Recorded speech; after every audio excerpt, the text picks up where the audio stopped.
चलो नेक्स्ट मौलिक अधिकार की बात करें तो शोषण के विरुद्ध अधिकार की बात कर लेते हैं। शोषण के विरुद्ध का अधिकार मतलब शोषण क्या होता है, आप लोग ये बताइए। कोई बताएगा शोषण क्या होता है? पहले अगर आप शोषण समझ जाएंगे तो उसके विरुद्ध आपका जो अधिकार है वो आपको पता चल जाएगा। शोषण क्या होता है? हमारे अधिकारों का हनन करना।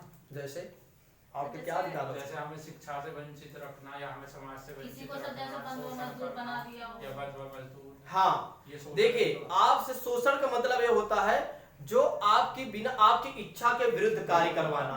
ठीक है, आपकी इच्छा के विरुद्ध कार्य करवाना वो आपका शोषण है।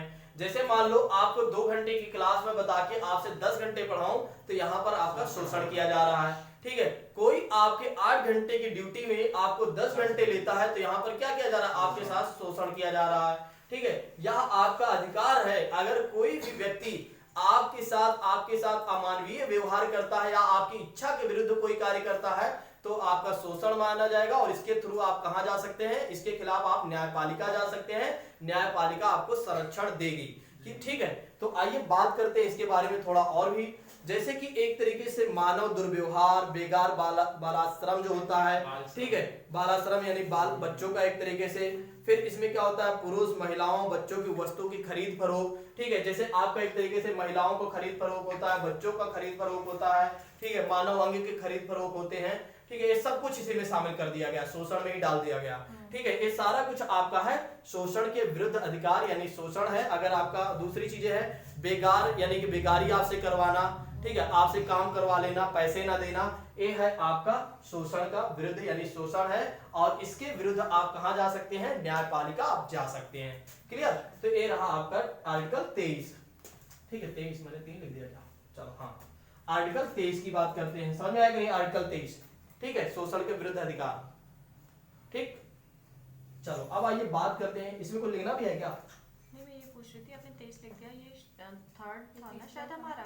ये थर्ड अरे आर्टिकल है ना ये तो। आप अब तो आर्टिकल है। देखिए, अब आर्टिकल की बात कर रहे हैं ना शोषण के विरुद्ध। हाँ, अगर मौलिक अधिकार में देखेंगे तो तीसरा है, आर्टिकल के थ्रू देखेंगे तो 23 हो गया।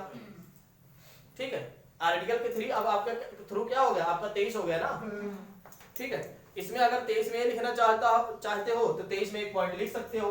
ठीक है, अगर इसको ऐसे 3 मानते हो तो 23 लिख लीजिए हेडिंग डाल के। 23 के सिवा में ऐसे लिख लीजिए, 23 का पॉइंट लिख लीजिए ताकि आपको क्लियर रहे। लिख लीजिए 23 के पॉइंट में मानव दुर्व्यापार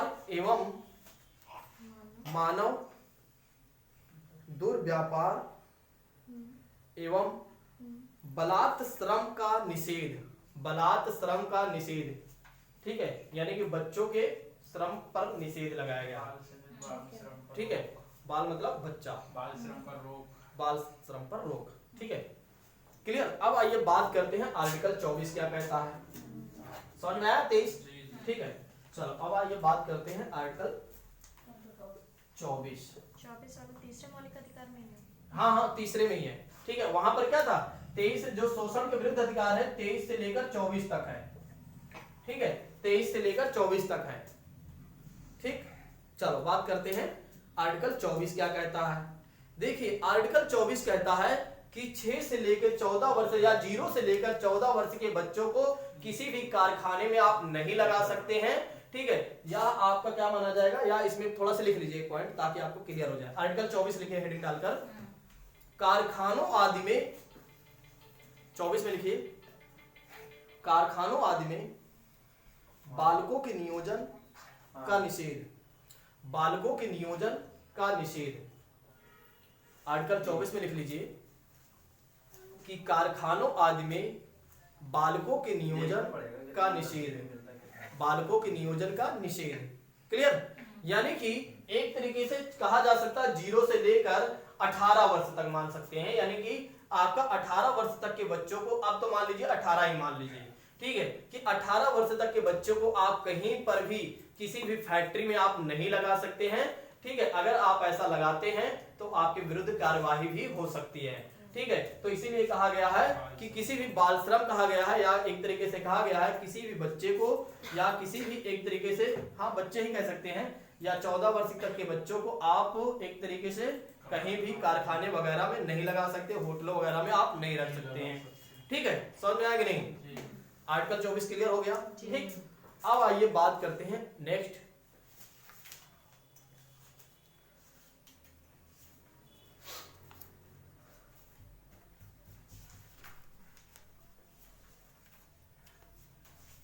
चलो नेक्स्ट लिखिए, धर्म की स्वतंत्रता का अधिकार, चौथा आपका है। ठीक है, तीसरा के बाद चौथा, धर्म की स्वतंत्रता का अधिकार।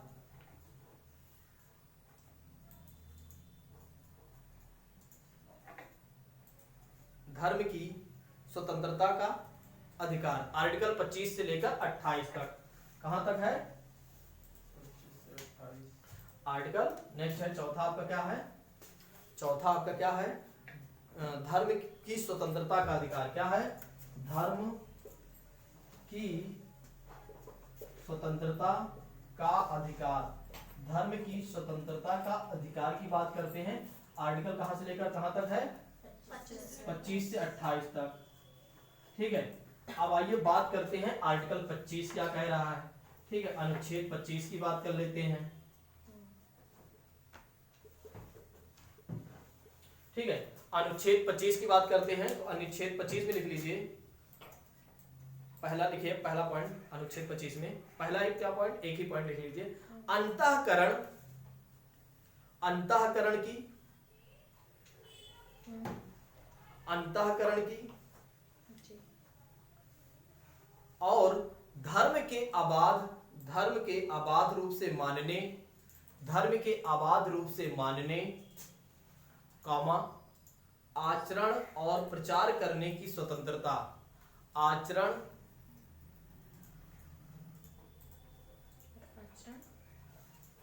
आचरण और प्रचार करने की स्वतंत्रता।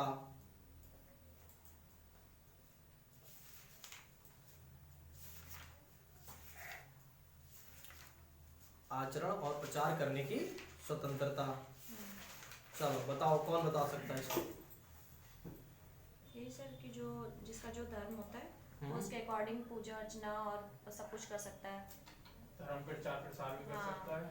ठीक है, देखिए अंतःकरण का मतलब होता है स्वयं, और अंतः मतलब क्या हो जाता है, स्वयं की बात करते हैं कि किसी भी व्यक्ति को भगवान या उसके रूप में, उसके साथ, उसके ढंग, अपने संबंध बनाने या आंतरिक उसका भाग माना जाता है या कर सकता है। मतलब कि सिंपल सी बात यह है, आप जिस धर्म से हैं, जिस समुदाय से हैं, आपको यह अधिकार दिया गया है कि आप अपने धर्म को अबाध रूप से मान सकते हैं, प्रचार कर सकते हैं, प्रसार कर सकते हैं, यह आपको अधिकार दिया गया है।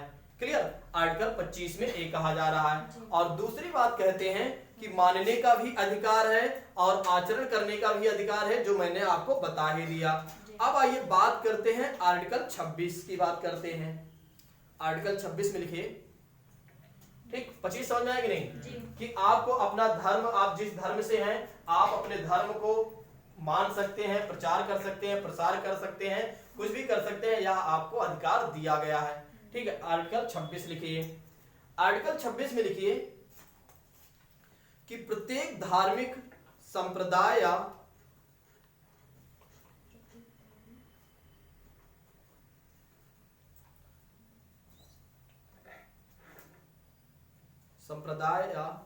उसके किसी अनुभाग को,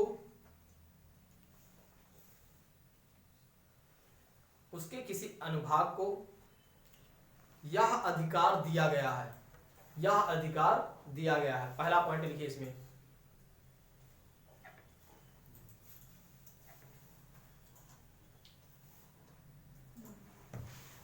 पहला पॉइंट लिखिए, पहला पॉइंट लिखिए इसमें कि संस्थाओं की स्थापना या धार्मिक संस्थाओं की स्थापना। नेक्स्ट, प्रबंध करने का अधिकार,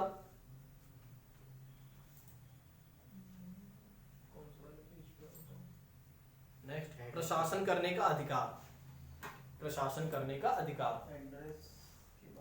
देखिए आपको यहां पर आर्टिकल 26 क्या कहता है, आर्टिकल 26 क्या कहता है आपको, आर्टिकल 26 साफ साफ कह दिया गया है कि देखिए भैया, आपको यह अधिकार दिया गया है कि आप किसी भी संस्था यानी धार्मिक संस्थान ओपन कर सकते हैं या स्थापना कर सकते हैं, यह आपको अधिकार दिया गया है। या उसका पोषण कर सकते हैं, यानी कि एक तरीके से उस पर पैसे लगा सकते हैं, यह भी आपको अधिकार दिया गया है। क्लियर?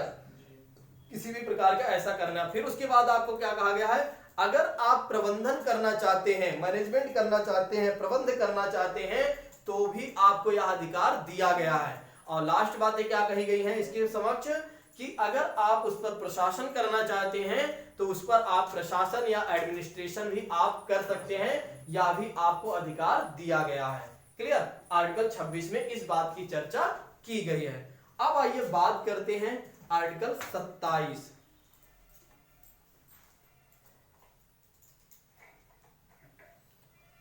लिखिए, आर्टिकल 27 क्या कहता है कि धर्म की अवृद्धि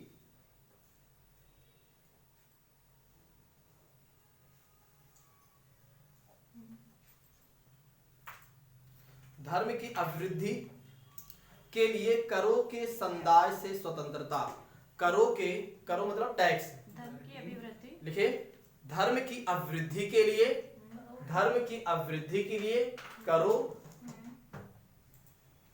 मतलब टैक्स के संदाय से स्वतंत्रता, के संदाय से, संदाय, ठीक है, संदाय से स्वतंत्रता।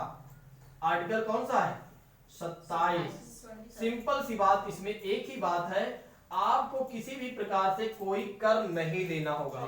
ठीक है, आपको धार्मिक स्थल पर किसी भी प्रकार से कोई आपसे ना तो टैक्स लिया जाएगा और ना ही कोई आपको दिया जाएगा। अगर कोई इसको मांगता है तो इसके विरुद्ध भी आप न्यायालय जा सकते हैं कि भैया आपको, आपकी स्वेच्छा जरूर है। अगर आप मंदिर मस्जिद में आप दान करना चाहते हो तो एक अलग बात होती है, लेकिन टैक्स के रूप में आपसे कोई नहीं लेगा। ठीक है, इसीलिए कहा गया है कि आपको करों के विरुद्ध, यानी कि कर आपसे नहीं या समुदाय से के विरुद्ध आपको क्या दिया गया है, या समुदाय के लिए आपके क्या किया गया, स्वतंत्रता दी गई। ये जो मंदिर और ये होते हैं हमारे, जो इनमें जो दान आता है उसका क्या अधिकार सरकार का होता है? प्राधिकार सरकार का नहीं, उसमें जो ट्रस्ट वाले लोग होते हैं उनका होता है। ठीक है, लेकिन सरकार पर भी उसकी निगरानी रखती है। ठीक है, सरकार भी उस पर पूरा दृष्टि बनाए रखती है, क्या हो रहा है, क्या चल रहा है, सब कुछ उस पर ध्यान देती है। ठीक है, उसका ब्यौरा भी देना पड़ता है, उसके पैसे आ रहे हैं तो जा कहाँ रहे हैं, सारा कुछ आपको देना पड़ता है। ऐसा नहीं है कि पैसे आ रहे हैं तो कहाँ जा रहे हैं, इसका कोई मतलब नहीं है। हिसाब किताब ऐसा नहीं है, हिसाब किताब देना पड़ता है। जैसे अभी आपने देखा कि सोमनाथ मंदिर के अध्यक्ष बने प्रधानमंत्री नरेंद्र मोदी, काफी पैसा उसमें आता है। ठीक है, तो उसमें बहुत सारी चीजें होती हैं, उसका एक अलग प्रोविजन है, हम बात करेंगे किसी दिन। क्लियर? अब बात करते हैं आर्टिकल 28। आर्टिकल 28, 27 हो गया ना। अब बात करते हैं आर्टिकल 28। अनुच्छेद 28 लिख लीजिए। अनुच्छेद 28 में लिखिए कि धार्मिक शिक्षा में उपस्थित होने से स्वतंत्रता। धार्मिक शिक्षा में उपस्थित होने से स्वतंत्रता।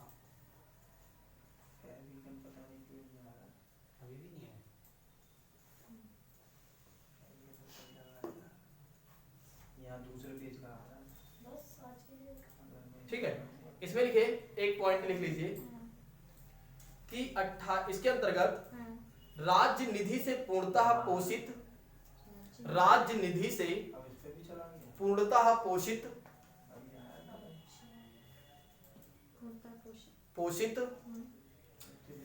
किसी शिक्षा संस्था में, किसी शिक्षण संस्था में कोई धार्मिक शिक्षा ना दी जाए। किसी भी शिक्षा संस्था में धार्मिक शिक्षा ना दी जाए। देखिए, यहां पर कहने का तात्पर्य है, अगर कोई भी राज्य के द्वारा, राज्य का जैसे सरकारी स्कूल है, ठीक है, सरकार के द्वारा, उसमें लिखा गया ना, सरकार के द्वारा जो निधि है, ठीक है, सरकार के निधि से जो पैसे खर्च